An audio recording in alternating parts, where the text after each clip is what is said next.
A very good evening, viewers. We welcome you to this special episode where we take a hard look at India's security. Are we really ready to deal with the emerging threats both from outside and within? The recent attacks in Pahalgam, where 26 innocent lives were brutally taken, is a grim reminder that cross-border terrorism, especially from across Pakistan, hasn't gone away. It is waiting in the shadows to strike again anytime. But this isn't just about Kashmir. Tonight we look at how the threat could spread, especially to the northeastern Bengal, regions that are already sensitive, and now even more so after the developments in Bangladesh. The growing military ties between Dhaka and Islamabad and the quiet return of radical elements have serious implications for our eastern frontier. And to break this down, we have with us someone who's seen it all. Lieutenant General Rana Pratap Kalita, the former head of the Army's Eastern Command. He has led several counter-terror and counter-insurgency operations in Jammu and Kashmir and the Northeast. Welcome, sir, and thank you for giving us a perspective on the emerging security situation in the western and the eastern frontier, especially in the wake of what happened in Pahalgam. Let me begin by asking you that just when terror was on the decline and things are back on track and the numbers speak for themselves, we've had Pahalgam. And that has shaken the sense of normalcy. It is as though we are having to relook at our security compass. And also back to dealing with two active and increasingly dangerous fronts, China and Pakistan. And let us also not forget that we have a situation in our eastern neighborhood in Bangladesh. Bangladesh is getting increasingly closer to Pakistan. The military ties are increasing. The ISI has increased its activities all across the region, something that could have huge security implications for the entire Northeast. So given all of this, I would like to ask you, General, what are your readings and what does this mean for our national security going forward? Is why has this particular act been committed? If you look at some of the events which has taken place as far as the India-Pakistan relationship is concerned, and the centrality of Jammu and Kashmir, which drives the India-Pak bilateral relationship is concerned, that has taken a backseat because with the improved situation in Jammu and Kashmir, which has been borne out by a very successful conduct of the parliamentary elections last year, huge influx of tourists which has been taking place in the last couple of years, the peace and normalcy having been returned in Jammu and Kashmir. There are a lot of investment which are coming up. Infrastructure development is taking place in a very, very measured way. And people are seeing the fruits of peace and normalcy. So in this process, what has happened is the terrorists have been marginalized as far as the tactical level operations are concerned. So there is a feeling of being left out as far as Pakistan as a nation is concerned, as also of the terrorists. So they felt that probably they are losing their relevance here as far as developments in Jammu and Kashmir is concerned. If you see except for Pakistan and one or two more countries, everybody had stopped talking about Jammu and Kashmir being a flashpoint between two nuclear armed neighbors. So these sort of things were definitely not palatable to Pakistan as a nation, and particularly to the Pakistan army, because they derive their existence from the centrality in the Pakistan governance from the existence to threat from India. That is where they derive their existence from. So in this sort of circumstances, they definitely have to do something to send a message. So I think this has been done to send a message not only to India, but to the international community that Jammu and Kashmir remains a disturbed area, irrespective of acceptance of abrogation of 370 by the people of Jammu and Kashmir in a peaceful manner. They want to again bring it back to the center stage of a sort of a flashpoint into the disturbed state of Jammu and Kashmir, continue to remain as a flashpoint between two nuclear armed neighbors. So that centrality of Jammu and Kashmir is back on the table. That is what they want to message to the international community. We also need to see certain other areas where Pakistan is losing relevance. Their relationship with USA, as they were being used as a frontline state for their operation in Afghanistan, has lost its relevance. Even their relationship with the Gulf countries has also, going on, but then their economic bailout has not been as probably they had expected. While on the other side, India's relationship with all these countries, in Gulf countries, Saudi Arabia, USA, so everywhere we see an improvement in the relationship. So all these things put together, Pakistan probably felt that they are being left out in this as the world progresses towards a new sort of a world order. They were feeling that they are being left out. So that's why they had to regain their space.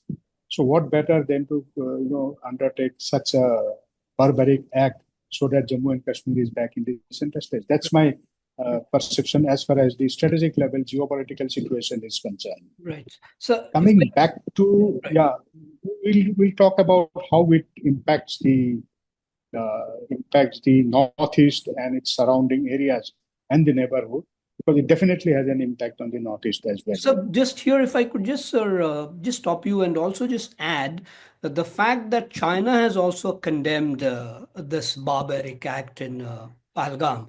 And so therefore the entire world is sort of condemned it, but nobody has really named Pakistan. So I think that makes a difference. We have to therefore start to be able to create the international pressure on Pakistan.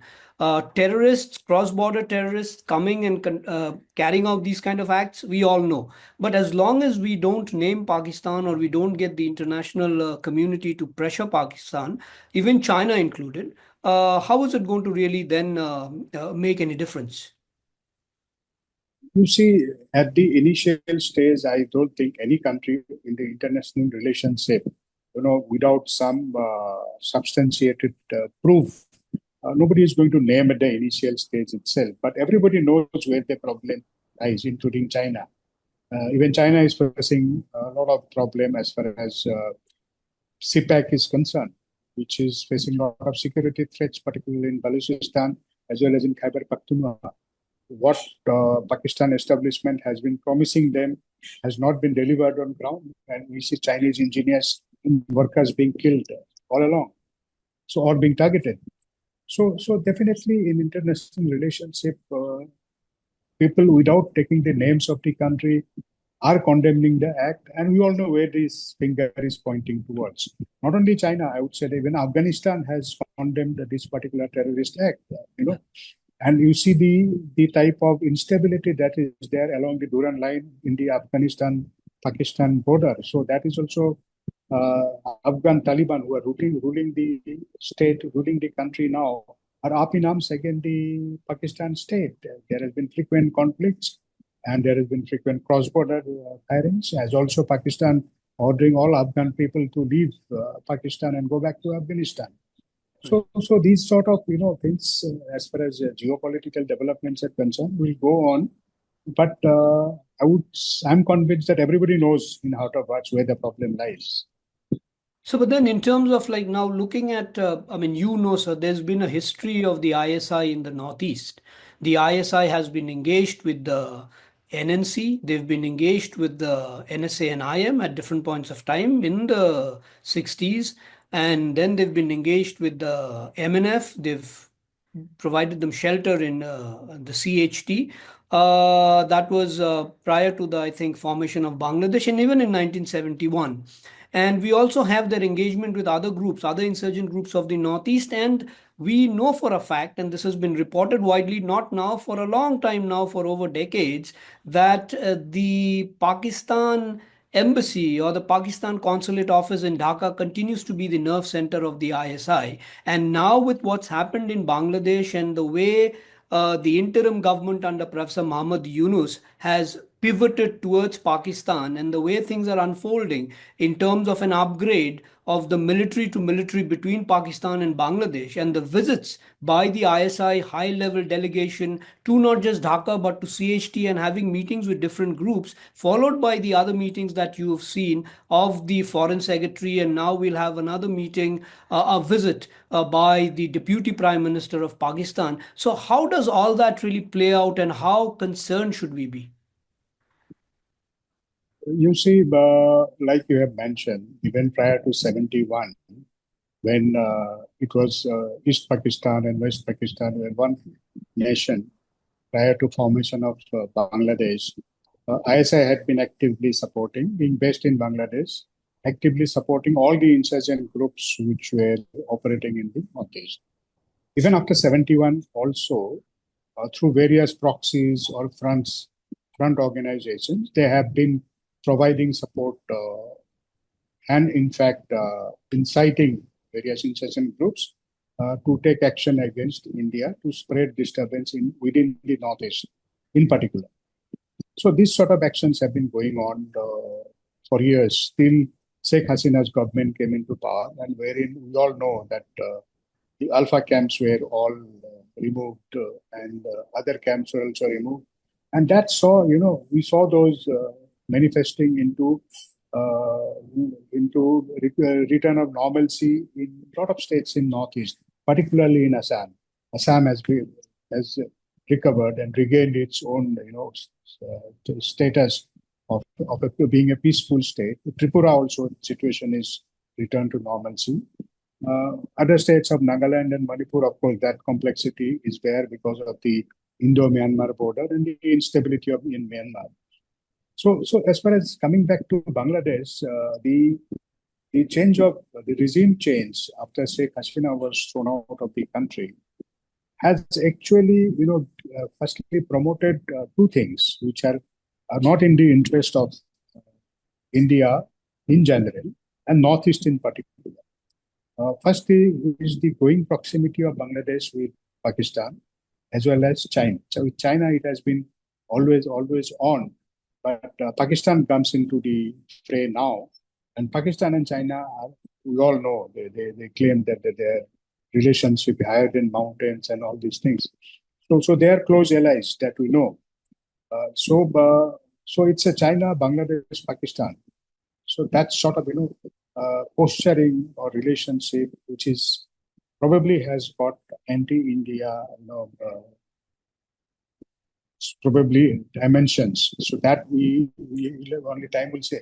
Definitely Pakistan, Bangladesh, that's an coalition which should be completely against anti-India, completely anti-India for anti-India activities. Second thing is the rising Islamic fundamentalism after Professor Muhammad Yunus has taken over as the chief advisor or the caretaker government. Because we have seen a lot of leaders who were kept in jail, a lot of terrorist leaders of Huji and Ansarul Bangla team, all these people who were kept in jail by the previous government were released from the jails after the caretaker government came into power. So they have been spreading the message of hatred and the anti-India feelings among the common population in Bangladesh, which may lead to their operations spreading its tentacles into the Northeast, particularly in states like Assam and Tripura. And this is also connected to revival of the insurgent group of Northeast, revival of the camps of the insurgent group of the Northeast within Bangladesh. So these two things are definitely acting against the India's interest, and these are the possible threats for which, as a nation, I think we need to take note of and to prepare our response accordingly. Right, sir. And we've all been discussing, there's been, I think, a great amount of discussion on the way Professor Muhammad Yunus dragged in the Northeast into his conversation when he was in China. which was termed as reckless, but then definitely there is a plan behind that uh, statement which he has made. He would not have made a statement like that without a plan. And therefore, you, sir, from your huge experience and the way this security implications really would have to be looked at if such statements are made by a head of a state in the neighborhood, and we know how troubled that neighborhood is.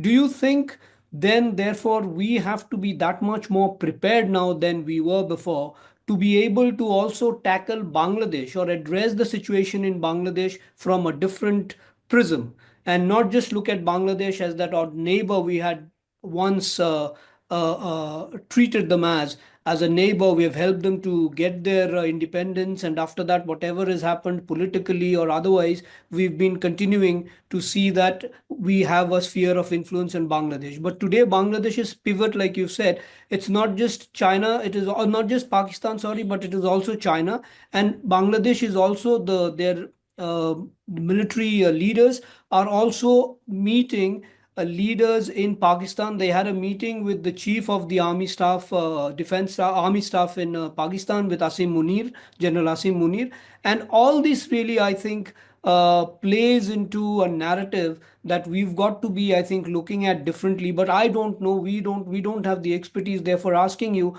how do you think should we prepare, or are we prepared? You see that statement which Professor Mohammad Yunus made in Beijing. I don't think, to my mind, it's not an off-the-cuff remark. I think it's a very well thought out sort of statement through which he wanted to probably give a message to India, because he the relationship between Bangladesh and India has nosedived after he came into power, after Sheikh Hasina was moved out. So the relationship, though there are a lot of efforts to rebuild the relationship, to rebuild the confidence, but it's not happening as of now. That there's not progress beyond the point. As also, he is also conscious that India and China have their share of problem as far as bilateral relationship is concerned, because of the border issue and other linked issues of trade and the other things and all, which are linked to the basically conflict in the border. And from China, with whom he knows fully well that India has some sort of a difficult bilateral relationship. So he's possibly pointing out the vulnerabilities that India has as far as the Northeast is concerned, in case Bangladesh and China, form some sort of a coalition to foment trouble in the Northeast.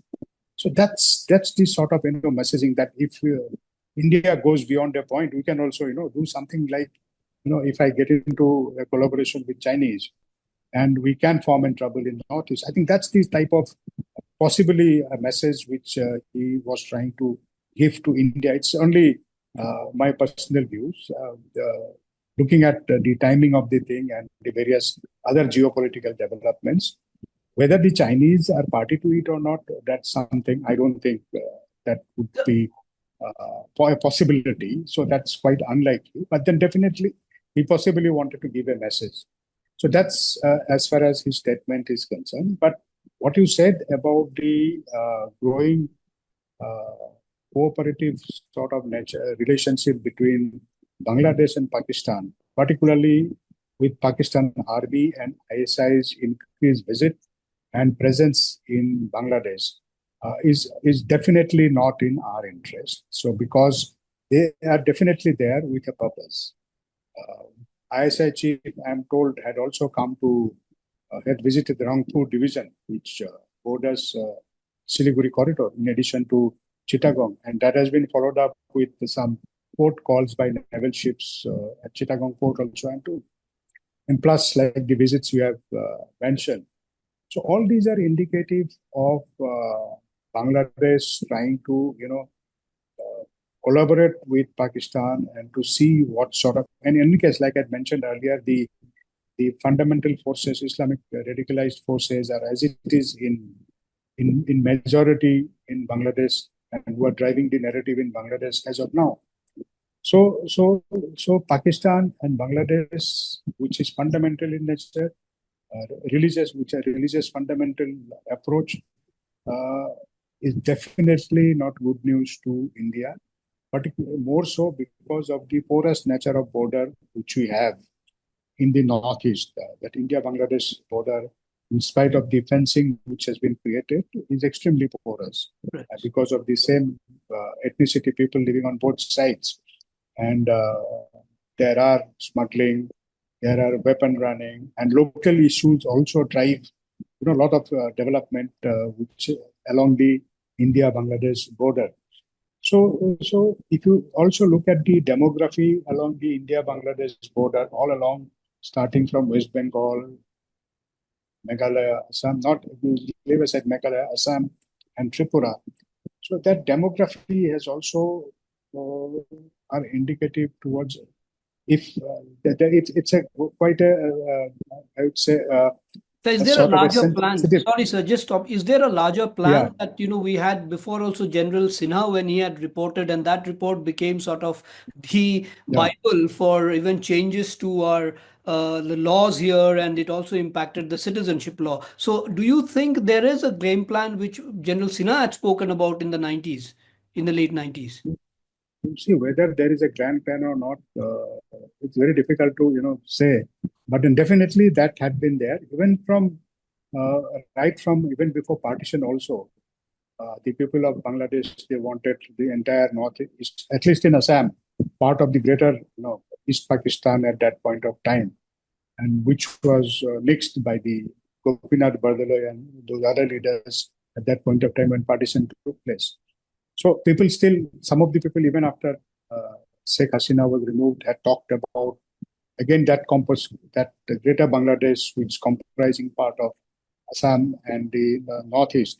So definitely there is a design, and any sort of instability in Bangladesh, which is inimical in nature to India, Pakistan would start fishing in those troubled waters. So definitely they are up to something. So there is a design to whatever they're doing.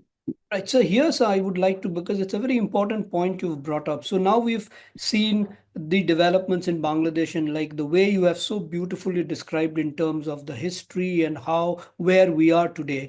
But when we now let's just step back and look at what's happened in Pahalgam. And apart from what's happened, apart from the condemnation, apart from the political community coming together, there's also been the concern of security lapse. Everybody is talking about it, because how is it possible that when the tourists, 2,000 tourists plus, were going to that place from the 20th, and there is a garrison, there's a station, military station. I have been to Pahalgam, I was there, I've seen there's a military station just before reaching Bainsaram. And how is it possible that the security apparatus, so therefore could be, I'm not saying, but there was a kind of a security lapse. Now, in terms of Bangladesh, whatever, just trying to sort of put this two together, what's happened in Bangladesh, and like the way you've described, and ISI always fomenting trouble in the Northeast, do you think security wise, we've learned a lesson from what's happened? Of course, our security forces have always been sort of, if they were not there, our borders would not have been protected. We don't doubt. But then, from what's happened in Pahalgam, we once again try to introspect and ask this question: security wise, are we prepared enough to deal with an eventuality like the one in Pahalgam? See, in such sort of terrorist initiated incidents, unfortunately, it's a fact that the initiative lies always with the initiator. Anybody can initiate such incident. It's very difficult to sanitize the 100% of the area and say that nothing is going to happen. But yes, we need to. What is done, therefore, is an analysis of the possible threats that can emanate, and based on your intelligence and inputs of various movements or the organizations which are working in those areas, inimical forces that are working in that area. So based on that threat assessment, then you carry out your one is preventive deployment, and second is you have a response mechanism to to possibly react to any sort of situation which is created by any inimical force. So that's the basic fundamental in which we operate. This is in addition to some of the permanent posts which are there, or permanent presence which are maintained along the border, like along the India-Bangladesh border or India-Myanmar border. There are border guarding forces. So they have got a specific mandate which they have to fulfill. And apart from that, like in Assam, we have a second tier of thing which are manned by the Assam police. And we see positives of all these tiers of various tiers of deployment along the Indo-Myanmar border or Indo-Bangladesh border. It's manifesting into a lot of illegal immigrants having been caught, as also a lot of drug trafficking which has been recovered, and the traffickers have been caught in Assam or in Tripura or in Meghalaya, all across in Northeast. So you think our forces are ready and yeah, definitely they are ready. They are ready up to a point. But like I said, the initiative lies with the initiator in such site of incident. So it's very, very difficult to negate any such incident from happening. But if we have our ears to the ground, if we have our intelligence network properly in place and have a response mechanism, these things can be prevented. And troops and forces have been working toward this in Northeast. I'm conscious, I'm aware of that sort of, coordination, whether in Siliguri corridor or in Assam or in other parts like Tripura. So that sort of coordination exists as of now. And that much, I think I would say for now. So Sajib, we've had this situation before where we have a unified command structure at different places in different sectors, because then what happens is we've seen that sometimes there's a lack of coordination between the police, the intelligence, and the military setup. So a unified command helps to sort of address certain kind of situations, like let's say in Pahalgam, we could have preempted that a situation, God forbid, we don't have a situation like this here in the Northeast somewhere with what's happened again in Bangladesh. We're very concerned. We've been talking about it. So a unified command structure, sir. Well, that unified command structure is in existence in Assam as well as in Jammu and Kashmir. And Jammu and Kashmir, it has, with my experience of operating there, it's a very well-established system of unified command, which is existing and functioning in Jammu and Kashmir. So there is no problem as far as coordination is concerned, whether at the strategic level, at the operational level, or at the tactical level. So even in Northeast, when states like Assam, Manipur, Nagaland, such structures are working, even in Siliguri corridor, there is a coordination mechanism, though it's not called unified command, but there is a coordination mechanism of intelligence sharing between all the agencies which are operating in that area. So there are structures in place. It may be named, we may call them by different names, but definitely for overall coordination and for synergy, there are structures in place even in the Northeast. So that's good to know, because at times because of the way, let's say, the situation in Manipur had unfolded, for instance, then there were questions in terms of how does the different forces, the different security agencies come together. But the question that I want to ask you, two more questions. I know you have to go, sir, but two more questions that I want to ask you is, one is, do you think there is now, without really trying to fearmonger, but how things are unfolded again in Pahalgam, people were identified by their religion and shot. And we've seen what's happening in Bangladesh. The minorities are under attack, and that's a fact, although Bangladesh denies it. Professor Yunus's office has been denying it. But then what's happening on the ground don't lie. They are all in the media. We've been seeing it. The world has been seeing it. So do you think there is a danger insofar as religious terrorism, if you could describe it that way? Because if people are now identified by their religion and killed, and if we are sort of trying to preempt similar situation in our neighborhood here, or let's say the way things have unfolded, how would you sort of think this thing will play out here, and how are we to address the situation? See, in as far as Bangladesh is concerned, historically, there has been minorities have been targeted, particularly the Hindus in Bangladesh. Even before 71 war also, the Hindus, the others were targeted. 71, of course, was a different story. After that, based on the government which is in power, the Hindus and the minorities were being targeted even in Bangladesh, and which has increased many folds after the fall of the Sheikh Hasina government. As far as Pahalgam incident is concerned, my reading into this is that possibly this was done and with very, very, sort of deliberate attempt to make it known. They know that this thing is going to spread, that the people were identified based on their religion. So they wanted, it was a very, very deliberate attempt to possibly make it known to the India as well as the world that people were killed based on the religion. My reading into it is this was done basically with a design to incite communal violence in the other parts of the country because they felt that such sort of targeted killings of Hindus may lead to backlash against Kashmiris and Muslim population in other parts of the country, which can incite communal violence in some parts of our country as well. And that is going to, it was possibly then designed to disturb the basic social fabric of our country. So would you attribute this to the statement of Pakistan Army Chief Asim Munir's statement where he talked about the two-nation theory? Of course. This has been talked about. In fact, recently I saw one of the YouTube channel of one of the Pakistani gentlemen, elderly gentleman, who was very critical of Asim Munir and how this particular statement of his of reminding everyone about two-nation theory and the difference between the Hindus and Muslims, and then ultimately leading on to the horrific incident of Pahalgam. He was very, very critical of the whole issue. And definitely we can, that possibly was the initiator of the message, initiator of, the acts which then led to the particular incident at Pahalgam.